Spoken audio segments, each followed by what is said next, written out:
আমার শুধু একটাই দুর্বলতা, কচি কচি সুন্দরী তরুণী।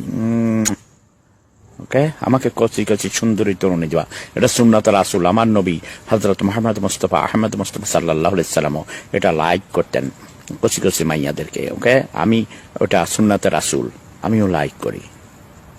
ঠিক আছে, এখন 120 জন আইছো, তোমরা কি বলো? আমি কি মিথ্যা কথা বলছি? আয়েশার বয়স ছিল 6 বছর। নবী মুহাম্মদ আয়েশাকে বিয়ে করেছিল এবং 6 বছরের সময় ঢুকাইতে পারে নাই, ওর বোদা সাদা ছোট ছিল। ওই সময় ব্লেড দিয়ে কাইটা যে বড় করতে হয়, মোহাম্মদের মাথায় একটু ঢুকে নাই। তখন আয়েশার বাপের কাছে ওই যে তোমার আবু বকরের বাড়িতেই রেখেছিল। তোর 9 বছর হওয়ার পর যখন বোদা সাদা বড় হয়েছে, যখন ঢুকাইতে পারছে মোহাম্মদের বুড়া বেড়ার লেওড়া, তখন আয়েশাকে তুলে নিছে বাড়িতে নিয়ে। তখন চুদতে চুদতে ওকে অসুস্থ করে ফেলেছে এবং সে সিক হয়ে গেছিল। মোহাম্মদ নিজেও অসুস্থ ছিল, অনেক রকমের মাকি চুদ্দে সিপ্লিস, গনোরিয়া, কি রোগ হয় না, এসব যৌন রোগ, মোহাম্মদের এসব রোগ ছিল। এবং মোহাম্মদ যত মহিলাদের চুদেছে এবং ওমরের মেয়েকে কুলসুমকে চুদেছে, কুলসুমের বোদার ভিতরেও এইসব অসুখ হয়ে গেছিল। তার মানে সিপ্লিস, টিসবি, কি খুঁজলানি, চুলকানি, তারপরে ওই এসব কিচ্ছা কাহিনী। পরে মোহাম্মদকে ওরা বিষ খাইয়ে মাইরে ফেলেছে, ওমর সহ। জানো না এটা? হ্যাঁ, তোমরা জানতে হবে। মোহাম্মদ একটা মাগিবাজ, মৃত্যুকবাজ, ক্রেজি ছিল, মূর্খ ছিল, অশিক্ষিত বর্বর ছিল। 40 বছরের বুড়ি বেটিকে বিয়ে করে তারপরে সেটার সম্পদ আত্মসাৎ করে এই ধর্ম বানাইছে। এটার নাম দিয়েছে ইসলাম, মানে শান্তি। ইসলাম মানে শান্তি। কোথায় ভাই পৃথিবীতে কোথাও শান্তি আছে ইসলামের? মিথ্যা কথা সব, মাগিবাজ, মৃত্যুকবাজ। হুজুররা মাদ্রাসার পোলার পুটকি মারে স্যাপ দিয়া।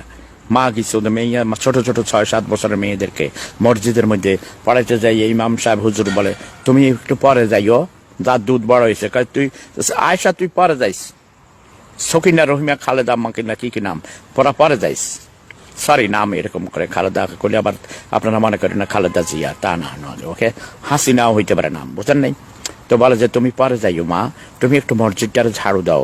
অন্যদেরকে ছুটি দিয়ে দিচ্ছে, পোলাপান তো এসব পড়তে চায় না, বুঝেন না? কোরআন মুখস্থ করা, আল্লাহ করা, তো পোলা মানুষ ছুটি দিলেই দৌড় দেয়। তো যেই মেয়েটার দুধ বড় হয়েছে, ওরে কয়েছে তুমি আজকে মসজিদটা ঝাড়ু দিয়ে যাইও। এই মতলব এই ঘটনা করছে, মতলব চাঁদপুরের, আমার জেলায়। তো দুধ একটু বড় হয়েছে যেটা, ওটার কয়ে তুমি পরে যাইও, মসজিদটা ঝাড়ু দাও। সবাই চলে যাওয়ার পর হুজুর মসজিদের দরজা বন্ধ করে দিয়া সেই সকিনাকে ধইরা ন্যাংটা কইরা সকিনার ভোদার ভিতরে তার বুড়া বেড়ার লেওড়া ঢুকাই দিয়া ফকাত তকাত মাইরা রক্ত বাইট করে বানাইছে। পরে ধরা খাইছে সেই ইমাম, 60 বছর বয়সের ইমাম, মানে তোমার 7-8 বছরের মেয়েকে সকিনাকে ধরে এমন শোধন চলছে, ওর বোদা পাঠাই ফেলাইছে। দুধ কামড়াইয়া দুধের বোটা ছিঁড়ে ফেলেছে। পাগলা চোদা বেড়া, 24 ঘন্টা শুধু চোদাচুদি। ওই জান্নাতুল ফেরদাউসে গেলে শুধু চোদাচুদি করবে, বলে মদ খাবে। তো এই দুনিয়াতে যেটা হারাম, তো বেহেশতের মধ্যে এটা হালাল কেন? এই তোমাদের মাথায় কখনো ঢুকেছে? এই মূর্খ চোদারা, খাও। এই দুনিয়াতে যেটা হারাম, ওটা বেহেশতের মধ্যে হালাল, এটা কি কাণ্ড? মূর্খ চোদারা, তোরা মূর্খ চোদা। মদ খাইলে মাথায় বুদ্ধি হবে, তাহলে তোদের মাথায় এই বুদ্ধি আসবে। যে আমার মাথায় এইসব বাংলাদেশে থাকতে মদ কম খাইছি, তখনও বুদ্ধি আইতো, তখনও বলছি, তখন মারতো, আমার মাইরে ফেলেছে, বুঝো নাই? অনেক মারছে, ভাঙা মেরুদণ্ড ভাঙ্গিয়া লেছে, অনেক মাইরে। তারপর আমি 5 বছর বয়সের সময় জোর করে আমার কয় মক্তবে যাও, কাছারিতে যাও।